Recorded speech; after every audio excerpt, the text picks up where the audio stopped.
Junior movie నిన్నైతే release అయింది. Memers అయితే భయంకరంగా లేపారు. రివ్యూ ఇచ్చే వాళ్ళు అయితే అందరూ మామూలు తిట్టులు తిట్టలేదు. ఇది ఎక్కడ సినిమా అని చెప్పి తిట్టారనమాట. సినిమాకు ఎంత కలెక్ట్ చేసింది అనేటటువంటి క్లారిటీగా క్లుప్తంగా మాట్లాడుకునేటటువంటి ప్రయత్నం చేద్దాం. మొట్టమొదట ఈ సినిమా కోసం ఆల్మోస్ట్ 100 కోట్లు పెట్టారు అని చెప్పి టాక్ అనమాట. మీరు గూగుల్లో వెళ్ళి కొట్టినా కానీ ఇన్ఫర్మేషన్ రాదు. ఎందుకంటే పెట్టింది ఒక ఎమ్మెల్యే గారు కాబట్టి ఎమ్మెల్యేకి 100 కోట్లు యాన్ నుండి వచ్చాయి అనేటటువంటి ఐటీ దాడి జరిగింది, విమర్శలు వస్తాయి అనేటటువంటి ఉద్దేశంతో పెట్టినటువంటి పెట్టుబడిని అయితే వీలైతే గోప్యంగా ఉంచేటటువంటి ప్రయత్నం చేశారు.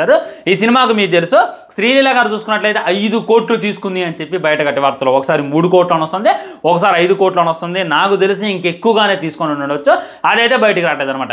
ఆ తర్వాత డిఎస్పీ గారు చూసుకున్నట్లయితే 3 కోట్లు ఛార్జ్ చేశారంట. జెనీలియా గారు చూసుకున్నట్లయితే 50 లక్షల నుండి ₹1,00,00,000 దాకా తీసుకున్నారంట. వేరే ఆర్టిస్టులు వాళ్ళు కలిపి ఒక 10 కోట్లు అయిందంట. మొత్తం మీద ఆ యాక్షన్ సీన్స్ తీయడానికైనా, ఆ ప్రమోట్ చేయడానికైనా, ఆ బిజినెస్ చేయడానికైనా సినిమాకి ఓవరాల్గా 100 కోట్ల కన్నా ఎక్కువగానే ఖర్చు పెట్టారు అని చెప్పి బయట పెద్ద టాక్ అనమాట. ఇదేమీ పెద్ద మ్యాటర్ కాదు. 100 కోట్లు పోయాయో అయ్యో పాపం అనుకోవడానికి లేనే లేదు.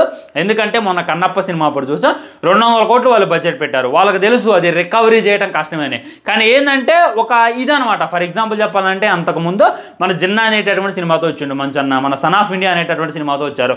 జిన్నా అప్పుడు కనీసం 10 లక్షలు రాలేదు, సన్ ఆఫ్ ఇండియా అప్పుడు కనీసం ₹1,00,000 రాలేదు.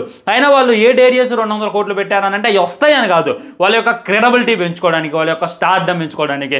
చూసారా మా సినిమాకి ఇంత డబ్బులు వచ్చే ఈసారి మేము తీయబోయేటటువంటి మనీ ఖచ్చితంగా మీకు నమ్మకం ఉంటుంది, కొనుక్కోండి అనేటటువంటిది చెప్పడానికి ఈ విధంగా పెడతారు అనేటటువంటిది. ఇంకోటి ఏంటంటే బ్లాక్ మనీని వైట్గా మార్చడానికి, ఇంకా ట్యాక్స్ అంటే మేము ఇంత మనీ ఈ సినిమా ఖర్చు పెట్టాం, ఇంత లాస్ అయిపోయినాం అని చెప్పి దానికి వైట్గా మార్చేసుకోవడానికి కూడా వాడతారని చెప్పి బయట కట్టి టాక్ అనమాట. ఇక దాని గురించి నాకు పూర్తిగా తెలియదు.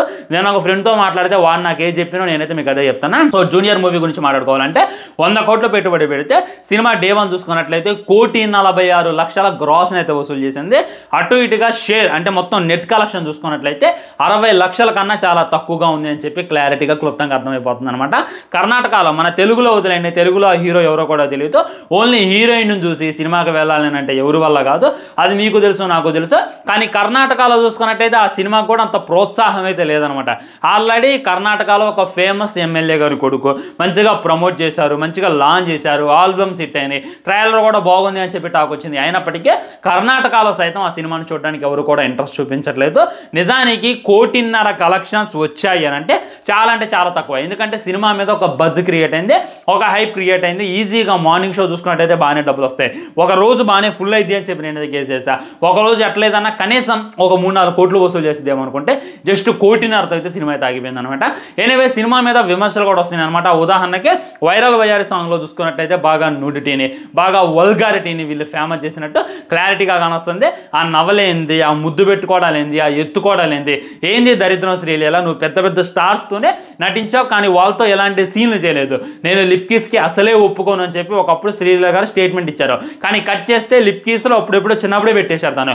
ఆ తర్వాత నేను నా వంతు శ్రీదేవి లాగా తనైతే తను పోర్ట్రేట్ చేసుకోవడం, నేను ఎక్స్పోజింగ్ చేయను అది ఇది అని చెప్పి శ్రీలీల చెప్పడం నేనైతే చూశాను అనమాట. కానీ వైరల్ వయ్యారి సాంగ్ చూసిన వాళ్ళందరూ ట్విట్టర్లో అయినా దాంట్లో అయినా ఇదేంది ఇంకా ఏ స్టేజ్లో మీరు బతుకుతున్నారు, సినిమాలో కంటెంట్ బాగుండాలి, సినిమాలో అది హైలైట్ ఉండాలి, అంతేగాని మీరు రొమాన్స్ చేసుకోవడానికి హాఫ్ బట్టలు వేసుకొని ఎగటానికి కాదు కదా సినిమా తీసేది అని చెప్పి ప్రతి ఒక్కరు ట్రోల్ చేస్తున్నారు అనమాట. నేను చెప్పాను ఆల్రెడీ నా పక్కన ఉన్నటువంటి ఫ్యామిలీ ఆడియన్స్ ఇబ్బంది పడ్డానని, అదే జరిగిందనమాట. బాగా ఉంది వల్గారిటీ, అది మట్టికి 100% చెప్పుకోవచ్చు. వైరల్ వయ్యారి సాంగ్ అయితే ఖచ్చితంగా ఫ్యామిలీతో అయితే చూడాలి ఫ్రెండ్స్. హెచ్డి సాంగ్ వచ్చాక దాని గురించి క్లారిటీగా క్లుప్తంగా మాట్లాడుకునేటటువంటి ప్రయత్నం చేద్దాం. ఎప్పటికైతే మాట్లాడలే ఇది అనమాట. అండ్ ఇవాళ చూసుకున్నట్టు ఇది ఈజీగా 2 కోట్ల గ్రాస్ వచ్చేటటువంటి అవకాశం ఉంది. 100 కోట్లు పెట్టుబడి పెడితే ₹1,00,00,000 కలెక్ట్ చేసింది 2 రోజుల్లో. అటు ఇటుగా సినిమా ఎండింగ్ వచ్చేసరికి ఒక 5-6 కోట్లు వసూలు చేసిన ఇక ఆ సినిమాకి అలా ఉంటుంది అనమాట. నెక్స్ట్ వచ్చే సినిమాకి మంచి పేరైతే ఉంటుంది అనేటటువంటిది 100% వస్తాం. ఆల్రెడీ రివ్యూ ఉంది మన ఛానల్లో, వీళ్ళు క్లిక్ చేసి ఆ వీడియో కూడా చూసే ప్రయత్నం చేయండి. బాయ్ నమస్కారం. ఛానల్ని సబ్స్క్రైబ్ చేయండి, వీడియో లైక్ చేయండి, షేర్ చేయండి. వందే మాత్రం జై హింద్.